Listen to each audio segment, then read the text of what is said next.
What's up, Know Your Books family? We're back again with another review, and this time we're going to do one of the best classics in the self-help personal development game, Think and Grow Rich. You guys have pushed us to do this review about Think and Grow Rich, and we really wanted to do it as well because we could be a lot more open with the information that we're giving.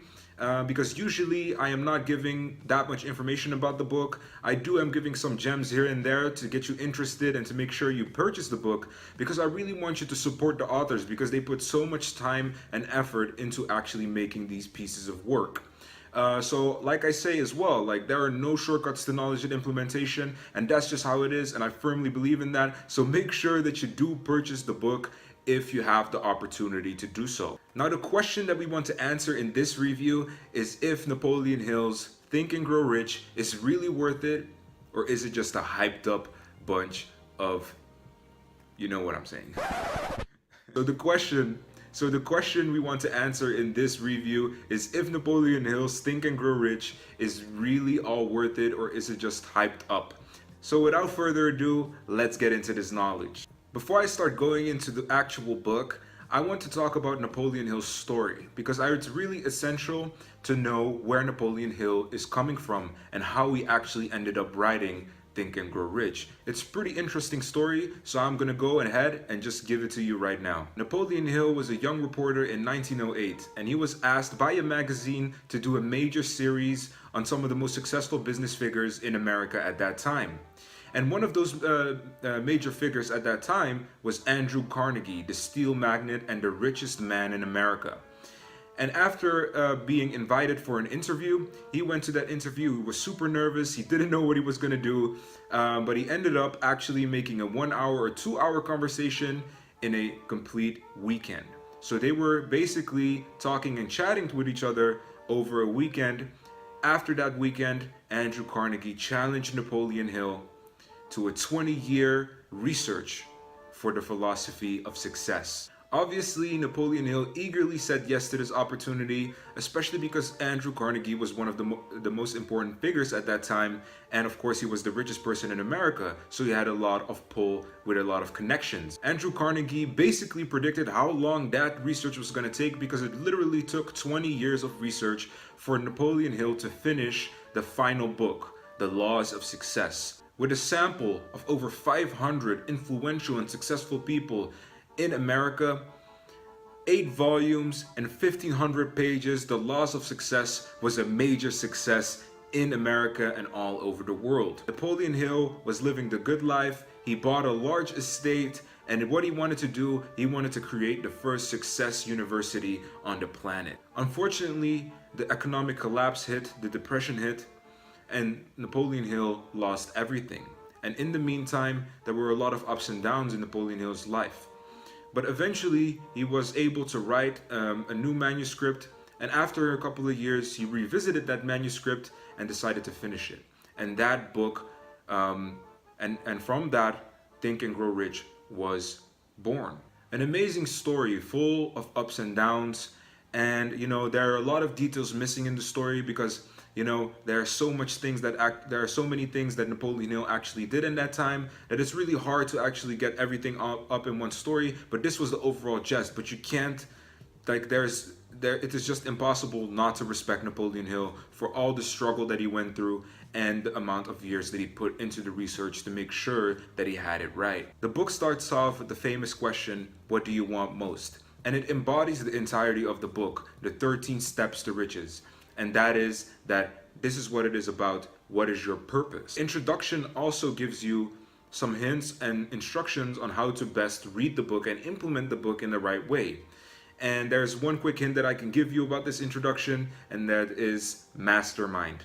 It then goes into the first chapter, and this is a real interesting part for me because the story that it goes into has always fascinated me and inspired me, and that is the story of Edison and Barnes. And actually we have posted some stories on Instagram about Edison and Barnes, and I just wanted to share that with you guys because we've done it before, but I wanted to share it again because this story is one of my favorite stories in the book and one of my favorite parts in the book as well. Barnes only wanted one thing, and that was to become the business associate of Thomas Edison. He didn't have any money or any connections to actually go to Edison. Eventually, because that was the only thing he really wanted, he was like, never mind, I'm just gonna go and I'm gonna go to his lab. So what Barnes did, he just went on blind baggage. That means he went on a freight train and he went to Edison's lab. And he told him face to face, directly, that his one mission was to become the business associate of Thomas Edison. According to Thomas Edison's accounts, is that Thomas Edison said that he felt that burning desire from Barnes, so he decided to give Barnes an opportunity to work at the lab. Although it was unimportant work and he got a minimum wage, Barnes was so happy with the opportunity to work closer with Edison, and he still had that mission and he still had that burning desire to one day be the business associate of Thomas Edison. After years of working for Thomas Edison and in his lab and getting closer to him, Barnes got the opportunity to work with Thomas Edison on a certain business deal, and over the next 30 years he made millions and millions of dollars together with Thomas Edison. A great story showing determination, grit, persistence, and just that overall definiteness of purpose that this book really propagates. And it really shows what Think and Grow Rich is about, and it really shows that you can think and grow rich. The book further explains about the power of faith and desire, and it even goes into the story of Napoleon Hill's son, who was born deaf and mute.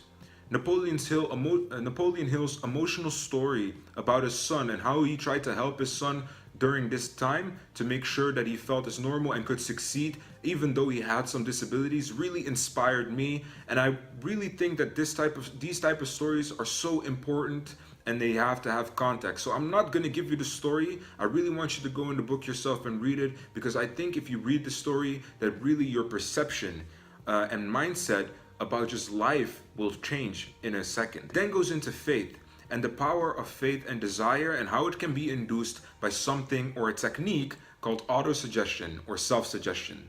And this is basically a technique that you can use to repeat affirmations daily to push those affirmations into your subconscious so it becomes a part of you. In the book, it goes into this autosuggestion and how it exactly works. And it also gives you instructions on how to exactly use autosuggestion in your daily life.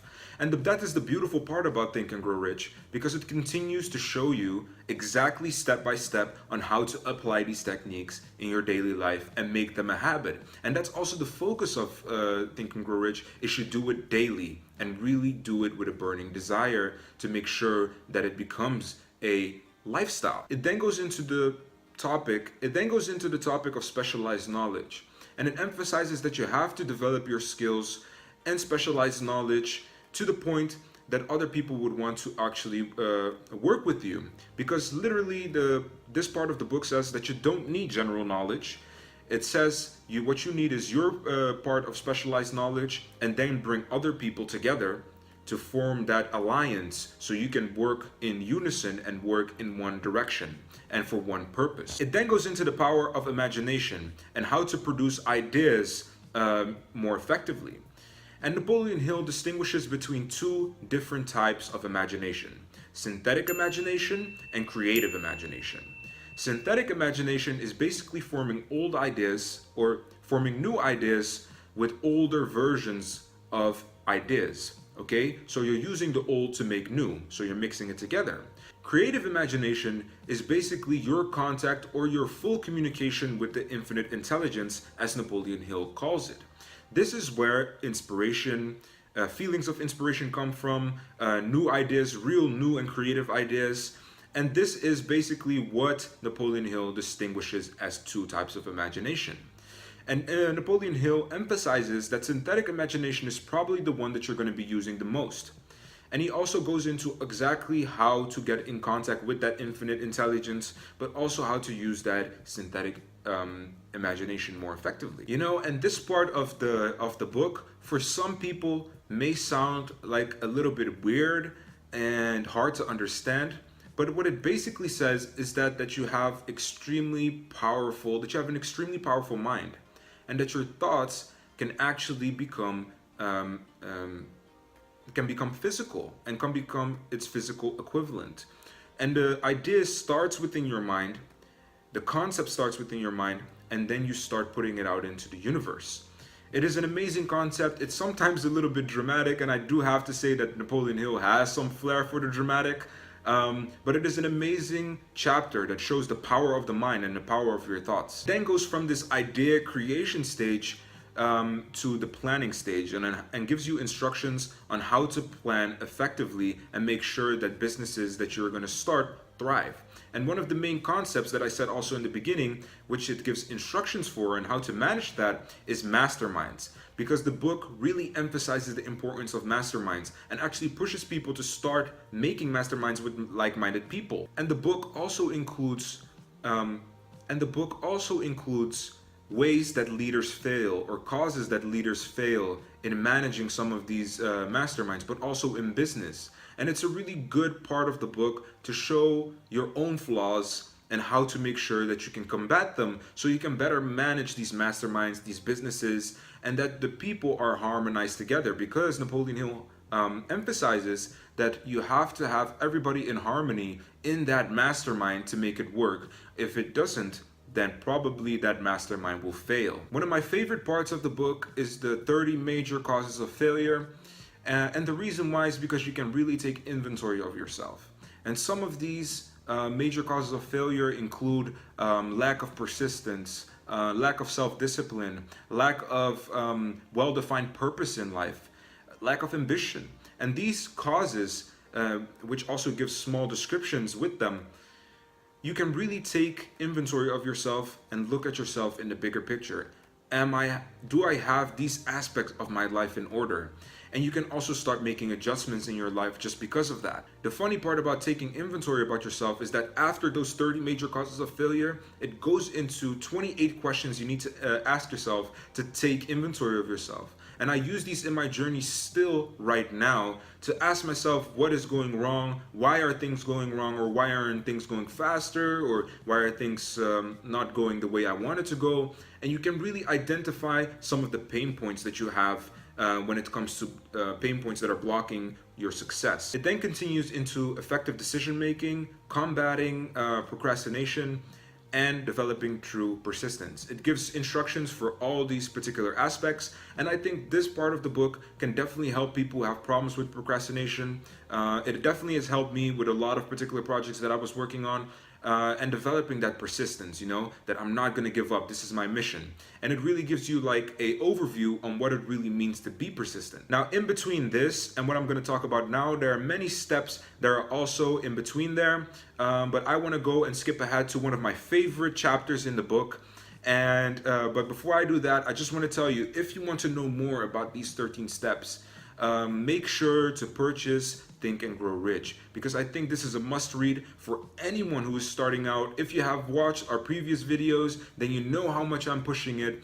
Just purchase your copy, link in the description. My favorite part of the book, or my favorite chapter of the book, is how to outwit the ghosts, the 6 ghosts of fear. It's literally breaking down our fears into 6 basic categories. And these 6 categories, of course, you can check them in the book, but 2 of them are fear of poverty or fear of failure. And it really goes into detail on how these fears look. And you can really identify some of the points that you are fearful about and what fear you have and how to combat them. And that's why I like this particular chapter, because it actually encompasses a lot of concepts in the book, and it can help you get a lot of the pain points out in your journey. And having a great overview of your fears can be very beneficial for the rest of your journey, but it can also make sure that you identify fears in the future. And I've said this before, but everybody goes through some form of fear in their life, because we're all human and we all go through some shape of fear or form of fear, fear of failure, fear of poverty, fear of judgment. Like, these are all things that we all go through sometimes, but we have to fight them and we have to combat them. And Napoleon Hill has brought it into a good and nice overview for you to look at, and to also make sure that you can combat them at the right time and most effectively. Think and Grow Rich is one of the most famous and classic books in the personal development game. Napoleon Hill is also the father of personal development, so this book has really made so many different types of people thrive in their life. Although some of the information is a bit outdated in this book, it can still be as effective as it was in that time, and probably even more if you adapt some of the information, because we have something called social media. Now, you guys know I have to grade this book, and it might not come as a super surprise, but if I had to grade this book, I would give this book a 10 out of 10. Legendary status. And you know what it is? Napoleon Hill is the father of personal development. You know, he deserves that legendary status. 20 years of research, of grinding, of grit, of determination, persistence. And I think that deserves that legendary status. If you have any questions about Think and Grow Rich, if you have any questions about any videos that we have on our channel, or you have any suggestions, make sure to email us, contact.knowyourbooks@gmail.com, or you can go to our Instagram @knowyourbooks and DM us. Definitely contact us if you have any questions or suggestions. If you haven't subscribed yet, make sure you do. And if you're an avid Instagrammer, like I said, go to @knowyourbooks. Thanks for watching, and if you're here, then you should probably know your books.